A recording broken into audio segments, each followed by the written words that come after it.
I am Sapna Thakur and welcome back to APC academy. हम discuss कर रहे हैं करंट अफेयर्स फरवरी मंथ के लिए। दिस इज पार्ट 1 और पार्ट 1 का हमारा क्वेश्चन नंबर 1 है, which state has won the best tableau award? किस राज्य ने सर्वश्रेष्ठ झांकी का पुरस्कार जीता है? हमारे ऑप्शंस रहेंगे उत्तर प्रदेश, ओडिशा, गुजरात या फिर तेलंगाना। और रिपब्लिक डे 2024 में सर्वश्रेष्ठ झांकी का पुरस्कार जीता है ओडिशा राज्य ने। ओडिशा राज्य की जो ब्यूटीफुल झांकी है वो आपके सामने है, जिसको मिला है प्रथम पुरस्कार। अब अगर हम इन अवार्ड्स की बात करें, दो कैटेगरीज में ये अवार्ड दिया जाता है। अगर हम जजेस चॉइस की बात करें तो ओडिशा को मिला है फर्स्ट प्राइज, और अगर हम पीपल्स चॉइस की बात करें तो गुजरात राज्य को मिला है फर्स्ट प्राइज। तो ये आपको याद रखना है, पीपल्स चॉइस में फर्स्ट पर हो जाएगा गुजरात और जजेस चॉइस में फर्स्ट पर हो जाएगा ओडिशा। इसके अलावा कुछ और अवार्ड्स जो दिए गए, तो देखिए बेस्ट मार्चिंग कंटिजेंट दिया गया सिख रेजिमेंट को, पिक्चर आपके सामने है। और अगर हम मिनिस्ट्रीज के बेस्ट टैब्लो की बात करें कि कौन से मंत्रालय की झांकी को सर्वश्रेष्ठ पुरस्कार मिला, तो देखिए जो कल्चरल मिनिस्ट्री की झांकी थी उसको मिला है सर्वश्रेष्ठ झांकी का पुरस्कार। इनकी थीम क्या थी? इनकी थीम थी भारत मदर ऑफ डेमोक्रेसी, और इसी थीम के ऊपर ही ये पूरी झांकी आपके सामने प्रस्तुत की गई थी। हमारे चीफ गेस्ट कौन थे रिपब्लिक डे 2024 पर? तो फ्रांस के जो प्रेसिडेंट थे Emmanuel Macron, he was our chief guest. अगला प्रश्न देखते हैं, which is India's nomination for the UNESCO tag in 2024-25? 2024-25 में यूनेस्को टैग के लिए भारत का नामांकन कौन सा है? हमारे ऑप्शंस रहेंगे lotus temple, Maratha military landscape, Lothal या फिर जंतर मंतर। और 2024 और 25 के लिए यूनेस्को के लिए हमने जो नॉमिनेशन भेजा है वो हो जाएगा मराठा मिलिट्री लैंडस्केप। अब अगर हम इसकी बात करें, देखिए ये जो मराठा मिलिट्री लैंडस्केप है, it is group of 12 forts, 12 किलों का ये पूरा ग्रुप है, जिनमें से कुछ की पिक्चर आपके सामने है, आप फोटो में देख पा रहे हैं। डिफरेंट फोर्ट्स जैसे सिंधु दुर्ग फोर्ट आपके सामने है और पन्हाला फोर्ट आपके सामने है। देखिए ये जो 12 में से 11 फोर्ट्स हैं वो सारे के सारे लोकेटेड हैं महाराष्ट्र में, और एक जो किला है वो लोकेटेड हो जाएगा तमिलनाडु में। अब अगर हम इस मराठा मिलिट्री लैंडस्केप की बात करें, इसका विकास हुआ 17th से लेके 19th सेंचुरीज के बीच में, और ये रिप्रेजेंट करता है extra ordinary fortification and military system, यानी कि पहले के समय में जो बहुत ही अच्छी किलेबंदी होती थी, फोर्ट्स के चारों तरफ की जाती थी, उसकी ये एक रिप्रेजेंटेशन है। और भारत की अगर हम बात करें, भारत में वेरी इंपॉर्टेंट हो जाएगा हमारे लिए 42 जो है यूनेस्को वर्ल्ड हेरिटेज साइट्स हैं, और उनमें से जो रिसेंट हैं वो 41st बनी है वेस्ट बंगाल के शांति निकेतन, और 42nd बनी थी कर्नाटका में स्थित होसाला टेम्पल्स। याद रखेंगे जो मराठा मिलिट्री लैंडस्केप है ये जस्ट एक नॉमिनेशन है, अभी तक हमारी 43rd साइट अभी तक नहीं बनी है। अगला प्रश्न हमारा है, who has become oldest man to win a grand slam title? Grand slam खिताब जीतने वाले सबसे उम्र दराज व्यक्ति कौन बन गए हैं? हमारे ऑप्शंस रहेंगे Rohan Bopanna, Matthew Ebden, Simone Bolelli या फिर जानिक सिनर। और सबसे oldest man to win a grand slam बन गए हैं अपने भारत के ही रोहन बोपन्ना। रोहन बोपन्ना जो हैं वो 43 वर्ष के हैं, और रिसेंटली उन्होंने ऑस्ट्रेलियन ओपन 2024 जीता है अपने पार्टनर के साथ। जो उनके साथ में थे वो थे मैथ्यू एब्डन ऑफ ऑस्ट्रेलिया, यानी कि एक डबल्स टाइटल था, और उसमें ये लोग रहे हैं विजेता। किसको हराकर इन्होंने ये जीता है? तो इन्होंने हराया है इटली के एंड्रिया वावासोरी एंड सिमोने बोलेली को। ये रहे हैं first runner up of Australian open 2024। उसके बाद देखिए भारत में अगर हम बात करें तो ये बने हैं तीसरे पुरुष after Leander Paes and Mahesh Bhupathi to win a doubles title. और अगर हम महिला वर्ग की बात करें तो भारत में महिलाओं में सिर्फ सानिया मिर्जा हैं, only Indian women who have 6 grand slam titles. तो आप याद रखेंगे Rohan Bopanna of 43 years old. अगला प्रश्न हमारा है, which movie won the 69th film fair award for best movie? हमारा प्रश्न यह है कि किस फिल्म को सर्वश्रेष्ठ फिल्म का फिल्म फेयर पुरस्कार दिया गया? हमारे ऑप्शंस रहेंगे 12th फेल, एनिमल, सैम बहादुर या फिर तेजस। और रिसेंटली जो फिल्म फेयर अवार्ड्स हैं वो दिए गए, और best movie 69th film fair award मिला है 12th फेल मूवी को। एक बहुत ही अच्छी मूवी जो एस्पायरेंट्स की लाइफ स्टोरी पर बेस्ड है कि किस तरह से एक रियल लाइफ आईपीएस ऑफिसर जो हैं, आईपीएस मनोज, उनके थीम पे या उनकी पूरी लाइफ पे ये स्टोरी बेस है। और सभी एस्पायरेंट्स को ये काफ़ी ज़्यादा मोटिवेट करती है। 12th फेल मूवी में जो मेन एक्टर का रोल किया है वो किया है विक्रांत मैसी ने। बेस्ट एक्टर का खिताब किसे दिया गया? तो बेस्ट एक्टर का जो खिताब है वो दिया गया रणबीर कपूर को फॉर द मूवी एनिमल, और बेस्ट एक्ट्रेस का खिताब दिया गया आलिया भट्ट को फॉर द मूवी रॉकी और रानी की प्रेम कहानी। बेस्ट डायरेक्टर का खिताब मिला है विधु विनोद चोपड़ा को for the same movie 12th fail, और बेस्ट स्क्रीन प्ले का भी जो पुरस्कार मिला है वो भी मिला है सेम विधु विनोद चोपड़ा को for the movie 12th fail, और जो बेस्ट एक्टर क्रिटिक्स का खिताब मिला है वो मिला है 12th फेल के ही एक्टर विक्रांत मैसी को। तो आप याद रखेंगे बेस्ट मूवी बनी है 12th फेल। अगला प्रश्न हमारा है question number 5, which state top the Khelo India youth games medal tally? Khelo India youth games में कौन सा राज्य शीर्ष पर रहा?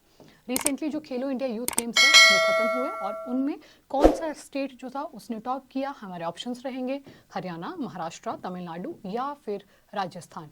और इन यूथ गेम्स में टॉप किया है महाराष्ट्र राज्य ने। महाराष्ट्र ने इसमें टोटल 149 मेडल्स जीते।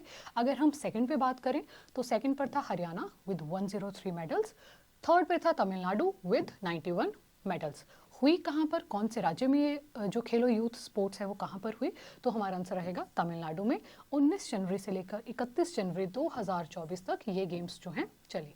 इसके बाद एक और गेम्स हमारे लिए बहुत इंपॉर्टेंट हो जाएंगी जिनका नाम है खेलो इंडिया विंटर गेम्स। जो विंटर गेम्स है वो J&K और लद्दाख दोनों यूटीज में होने वाली हैं, और उसका मैस्कॉट क्या रहेगा? उसका मैस्कॉट रहेगा स्नो लेपर्ड। फोटो आपके सामने है। अगला प्रश्न हमारा है, What is India's rank in Corruption Perception Index 2023? 2023 का इंडेक्स अभी जारी किया गया और हमसे पूछा जा रहा है कि भ्रष्टाचार धारणा सूचकांक में भारत का क्या रैंक है? हमारे ऑप्शंस रहेंगे 91st, 92nd, 93rd या फिर 94th। और करप्शन परसेप्शन इंडेक्स में भारत का रैंक है टोटल 93rd। अगर हम कुछ और रैंक्स की बात करें कि फर्स्ट पर कौन है, सेकंड पर कौन है, तो देखिए फर्स्ट पर हो जाएगा डेनमार्क, सेकंड पर फिनलैंड और थर्ड पर हो जाएगा न्यूजीलैंड, यानी कि वो देश जहां पर करप्शन सबसे कम है। अगर हम मैप पे देखें कि कौन सी चीज़ कहाँ पर लोकेटेड है, तो देखिए जो डेनमार्क है वो है यूरोप की एक कंट्री। यहाँ पर तो मैप क्योंकि ब्लर किया गया है, यहाँ पर बहुत क्लियरली आप अगर देख पाएं तो यूरोप का जूम इन मैप है और यहाँ पर एक कंट्री लोकेटेड है जिसका नाम है डेनमार्क, जिसने किया है टॉप। सेकंड वी है फिनलैंड। फिनलैंड यहाँ पर ये जो ग्रीन में है Finland country which is also located in Europe. और एक और इंटरेस्टिंग बात देखिए, यहाँ पर नॉर्वे में एक पर्वत श्रृंखला है जिसका नाम है स्कैंडिनेविया, और उस माउंटेन के बेसिस पर इसके आसपास की जितनी कंट्रीज हैं सबको बोला जाता है स्कैंडिनेवियन कंट्रीज। तो जो डेनमार्क है वो भी स्कैंडिनेवियन कंट्री है और जो फिनलैंड है वो भी एक स्कैंडिनेवियन कंट्री है। इसके अलावा 3 और स्कैंडिनेवियन कंट्रीज कौन सी हो जाएंगी, तो देखिए आइसलैंड, नॉर्वे एंड स्वीडन। ये टोटल जो 5 कंट्रीज हैं उनको कहा जाता है स्कैंडिनेवियन देश। अगर हम बॉटम 3 की बात करें कि सबसे ज़्यादा करप्शन कहाँ पर हमें देखने को मिलती है, तो सबसे लास्ट रैंक मिला है अफ्रीका के सोमालिया को, then we have Venezuela and then we have Syria. साथ में आप ध्यान रखेंगे बहुत इजी सा पॉइंट कि वेनेजुएला में विश्व का सबसे ऊंचा झरना स्थित है। Highest waterfall in the world जो है एंजल वाटरफॉल वो लोकेटेड है वेनेजुएला में। और भारत का रैंक क्या रहेगा, 93rd। ट्रांसपेरेंसी इंटरनेशनल ने जो है इस इंडेक्स को रिलीज किया है। अगला प्रश्न हमारा है, how many new sites were added to Ramsar sites list? Recently Ramsar sites में कुछ नई साइट्स को ऐड किया गया और हमसे पूछा जा रहा है कि कितनी नई साइट्स को रामसर लिस्ट में जोड़ा गया। हमारे ऑप्शंस हैं 5, 10, 15 या फिर 20, और हमारा राइट आंसर हो जाएगा 5। जो 5 लोकेशंस हैं, पहले देखिए पहले टोटल होती थी 75 और अब 5 नई जुड़ गई हैं, तो कितनी रामसर साइट्स हो गई टोटल इंडिया में? 80 रामसर साइट्स जो हैं वो न्यू बन गई। अब देखिए सबसे पहले we have a bird sanctuary from Tamil Nadu, और उसके बाद मगादी केरे कंजर्वेशन रिजर्व जो कहाँ का है, कर्नाटका का है। उसके बाद देखिए लॉन्गवुड शोला रिजर्व फॉरेस्ट जो लोकेटेड है तमिलनाडु में। साथ में आप इस वर्ड को जरूर याद रखेंगे, शोला फॉरेस्ट पूछा गया है पेपर में कि कहाँ लोकेटेड है, तो specially the forest located surrounding the Nilgiris mountain उनको बोला जाता है शोला फॉरेस्ट। उसके बाद देखिए again the bird conservation reserve from Karnataka, and last we have an estuary from Karnataka. तो टोटल आप देख रहे हैं 3 साइट्स कर्नाटका से जोड़ी गई हैं और 2 साइट्स जो हैं वो तमिलनाडु से ऐड ऑन की गई हैं। टोटल रामसर साइट्स कितनी हो गई हैं? 80 टोटल रामसर साइट्स हो गई हैं। एक और interesting point, very easy point जो हम डिस्कस करना चाहते हैं, वर्ल्ड वेटलैंड डे मनाया जाता है प्रति वर्ष 2 फरवरी को। अब 2 फरवरी को क्यों? क्योंकि 2 फरवरी 1971 में हुई थी रामसर कन्वेंशन। रामसर कहाँ की सिटी है? रामसर ईरान का एक शहर है। बहुत आसान सा प्रश्न है जो पूछा गया है पहले भी, और वहाँ पर ये जो समिट है पहली बार हुई थी वेटलैंड के कंजर्वेशन के लिए। इसीलिए प्रतिवर्ष 2 फरवरी को हम मनाते हैं वर्ल्ड वेटलैंड डे। उसके उपलक्ष्य पर ये 5 साइट्स जो है वो एड ऑन की गई। अगला प्रश्न है, who has became new chief minister of Jharkhand? Jharkhand के नए मुख्यमंत्री कौन बने हैं? हमारे ऑप्शंस रहेंगे चंपाई सोरेन, श्री कृष्ण सिन्हा, नीतीश कुमार या फिर हेमंत सोरेन। और झारखंड के न्यू चीफ मिनिस्टर बने हैं चंपाई सोरेन। रिसेंटली जो वहाँ के पूर्व मुख्यमंत्री थे हेमंत सोरेन, उन्होंने त्यागपत्र दे दिया, रिजाइन कर दिया, और उनके बाद चंपाई सोरेन को बनाया गया है new chief minister of Jharkhand. अगर हम झारखंड राज्य की बात करें, 15 नवंबर 2000 को बिहार से अलग करके इसकी स्थापना की गई थी। और एक और जो हमारे ऑप्शन में थे उनका नाम था नीतीश कुमार। नीतीश कुमार की पिक्चर आपके सामने है और इन्होंने 9th बार बिहार के सीएम के रूप में शपथ ली है। और ऊपर आप फोटो में देख पा रहे हैं Champai Soren, new chief minister of Jharkhand. 9th question we have, recently president addressed joint session of the parliament. It is mentioned in which article of Indian constitution? हाल ही में राष्ट्रपति ने संसद के संयुक्त सत्र को संबोधित किया और हमसे पूछा जा रहा है कि संविधान के किस आर्टिकल में, किस अनुच्छेद में संयुक्त सत्र का उल्लेख है। हमारे ऑप्शंस हैं आर्टिकल 108, 109, 110 या फिर 111। और आर्टिकल नंबर 108 में मेंशन है ज्वाइंट सेशन का, या फिर मैं कहूँ ज्वाइंट सिटिंग का। बहुत इंपॉर्टेंट हमारे लिए प्रश्न हो जाता है। देखिए, ऐसे तो क्या होता है, जो लोकसभा राज्यसभा हैं वो अलग अलग सदन में अपने सेशंस अटेंड करते हैं, बट स्पेशल ओकेजन्स पर या फिर किन्हीं पर्टिकुलर बिल्स के बारे में दोनों सेशंस को साथ में बिठाया जाता है, दोनों सदनों को साथ में बिठाया जाता है, लोकसभा और राज्यसभा को, और उसे कहा जाता है ज्वाइंट सेशन। यहाँ से बहुत प्रश्न हमें देखने को मिलते हैं कि कौन से आर्टिकल में ज्वाइंट सेशन मेंशन है। तो राइट आंसर हो जाएगा 108। कहाँ से, कौन सी कंट्री से हमने ये सिस्टम बोरो किया है? तो राइट आंसर हो जाएगा ऑस्ट्रेलिया। इसके बाद अगली बात देखिए, ज्वाइंट सेशन को बुलाता कौन है? Who has this authority? तो राइट आंसर होगा प्रेसिडेंट। संयुक्त सत्र को कौन बुलाता है? देश का राष्ट्रपति।